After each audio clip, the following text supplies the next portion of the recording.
It isn't very often that you get to drive a genuine game changer, but that's exactly what this is, the Audi Quattro.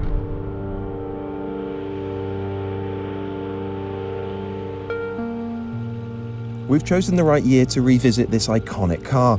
The Quattro, meaning original, was first shown at the Geneva Motor Show in 1980, 40 years ago this March. It was by no means the first four-wheel drive road car, but the Audi Quattro did take four-wheel drive mainstream. By driving all four wheels rather than just two, the Quattro cleaned up in the World Rally Championship in the early 80s, and Audi built its entire brand on this new technology.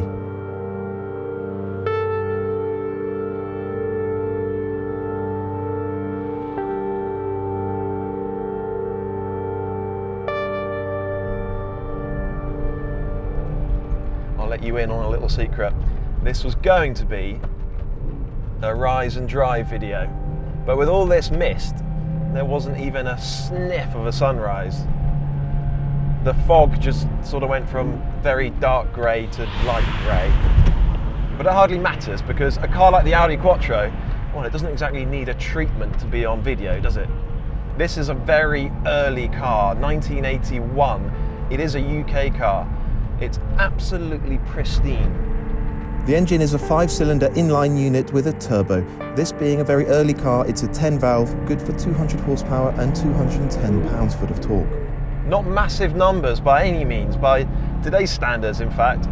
They look pretty slim, don't they? 200 horsepower, 210 pound-foot. But this car is brisk, it's genuinely quick. It's a lovely engine as well. There's a grumbling quality to the soundtrack, a sort of offbeat, warbling sound almost, that tells you it's not a 4-cylinder. You can tell there are 5 cylinders beneath the bonnet. Even more so when the window's down, that's when you really hear the fullness of the engine's voice, and then it becomes really grumbly, really offbeat. Throttle response, given it's a turbo engine from 1980, is bloody impressive. So this car didn't only begin the four-wheel drive revolution, it was also right there at the start of the turbo thing as well. It's incredible. I was expecting something horribly laggy, hopelessly laggy, but it's really not. You can feel the turbo boosting from around 2000. At 3000 it really gets going, and as long as you've got 2.5 dialed up, you've got solid throttle response. A little trace of lag maybe, but it's really not that bad at all. Strong performance, a fairly muted but characterful soundtrack.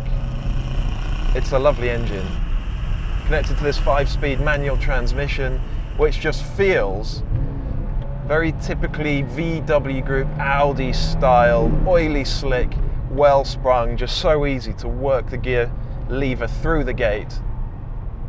Light clutch. It's just effortless to use actually, this car. Traction, of course, is what the Quattro is all about. On a wet or snowy road, it would leave any two-wheel drive car standing away from a bend. And what that four-wheel drive system means, of course, is, well, massive traction, obviously. Full power, second gear, the thing just goes. It doesn't scrabble, not even a tiny bit. But also, there's just tons of stability. When you really start flinging it around these tighter, greasy corners, the thing just grips and goes. I can't even begin to imagine what this thing felt like in 1980. If you'd only ever driven front and rear wheel drive cars before, it must have been astonishing. It just grips and grips and grips. It doesn't even want to understeer that much. I have to say, I thought it was just going to plow on everywhere. But unless you pile into a corner far too quickly, the front end just holds on. I can lock the centre and rear differential using these levers down here. I'll show you those later on. And if you've got the diffs locked and you try and manoeuvre the car, it's very, very unhappy. The whole thing judders and jerks and the tyres scud across the road. It's not very pleasant actually. But when you have got them locked, in those tighter, greasy corners, under full power, you can feel much more positive drive, more traction with the diffs unlocked, and you put your foot down coming out one of those tight bends, you can sometimes feel one wheel just spinning up slightly. This isn't a car that you take by the scruff of the neck and fling down a road the way you would a modern day hot hatch, not least because it's almost 40 years old. Instead, you sort of caress it along the road, be a bit more tender with it. That's how it likes to be driven. And then it's just such a gorgeous thing to operate. It's got this wonderful flow to it, this really relaxed gait. And so over these quite uneven, quite bumpy roads, it just floats along, it glides over the road surface in a way that you really don't get with many modern cars. And the steering is slow, it's power assisted, so it's not heavy, it's not particularly talkative, I have to say. The steering's slow and measured, so you have to tune into it.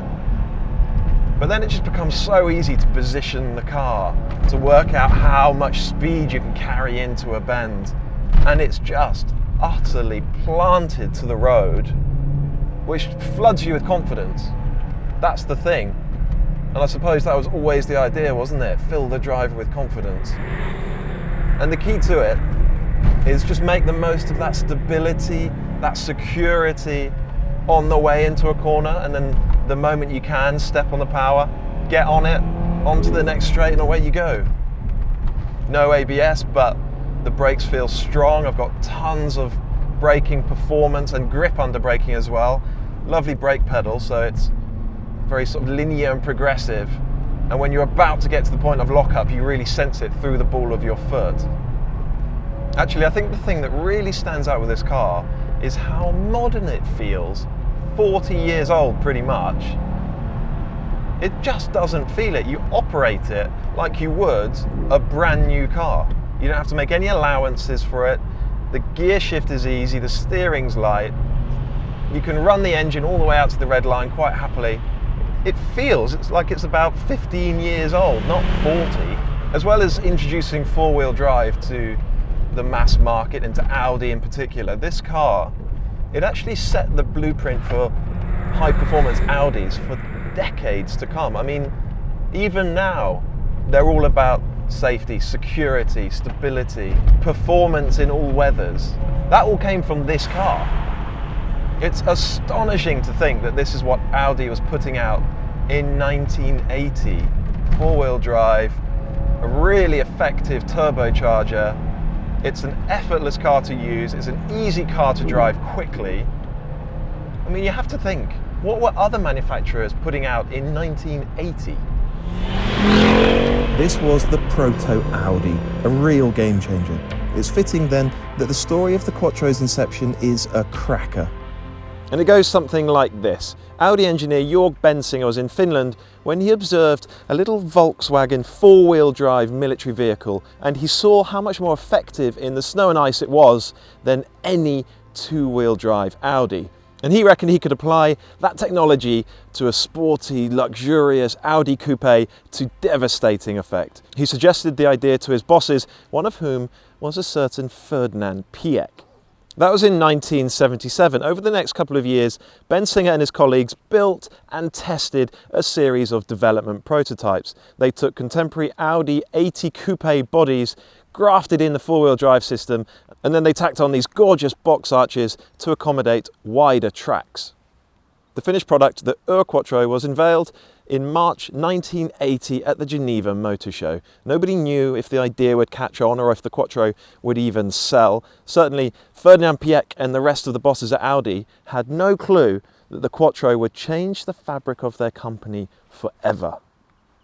The engine is an inline 5-cylinder, and look, it sits entirely in front of the front axle line. This is where the axle is, and no part of the block is behind it. I reckon there's space in there for 3 more cylinders, a lovely inline 8. You're aware of that weight being hung out over the front axle when you're driving the car, but it's not as though you're struggling to get the front end turned in corner after corner. I don't know how they managed that. To make the four-wheel drive system work, Audi's engineers had to get creative. Until the late 1970s, four-wheel drive vehicles were agricultural and utilitarian. With very few exceptions, these certainly were not luxury performance cars. They tended to use very clunky, very heavy transfer boxes to split the torque between the two axles. But that wouldn't do for the luxury car that Audi had in mind. So Bensinger and his colleagues more or less invented the central differential. That meant no clunky transfer case and no uncivilized lurching and jolting about when maneuvering at low speeds. The centre diff and the rear diff are both manually lockable, which means the driver can change the behaviour of the car. And for that, we need to move into the cabin. It doesn't get any cooler than manually lockable diffs. Rear diff, centre diff. And the diff locks are cable operated, so you use these levers down here, pull them up, lock the diffs. You'll notice that I'm sat on the left in a UK car. That's because right-hand drive cars weren't available until towards the end of 1982. What about the rest of this cabin? Well, have a look at this gorgeous green and brown upholstery. It's a proper hangover from the 70s, that is. And it's everywhere. Door cards up here as well. Tasty. What about the rest of it then? Super thin rim to the steering wheel. Lovely to hold, actually. I've got a heated seat. That still works, sort of. But look at this. I've got electrically adjustable door mirrors from 1980, and they still work. Rest of the cabin starting to feel a little bit flimsy, really. That's to be expected, I suppose. It's 40 years old. But it's so comfortable to sit in. These seats are gorgeous. You sink into them and these bolsters clamp you in position. It's a lovely driving environment with really good visibility. You feel like you're wrapped in glass. An Audi UK press release dated March 1981 reads, "The Quattro is intended as a luxurious, high-performance road car, not as an off-road vehicle." Telling, isn't it? That clarification sheds some light on what attitudes towards four-wheel drive were like at the time. In production until 1991, some 11,500 Quattros would be built. It deserves to be remembered as one of the most significant performance cars of all time. It rewrote the rulebook, dominated the World Rally Championship, and changed the face of the sport forever. Every four-wheel drive performance car on sale today owes something to this car. Happy 40th birthday, Audi Quattro. Thank you for watching. Please hit the thumbs up button if you liked this video and let us know what you think of the Audi Quattro in the comments below. Subscribe to the PistonHeads YouTube channel if you haven't already, and remember to check out PistonHeads.com.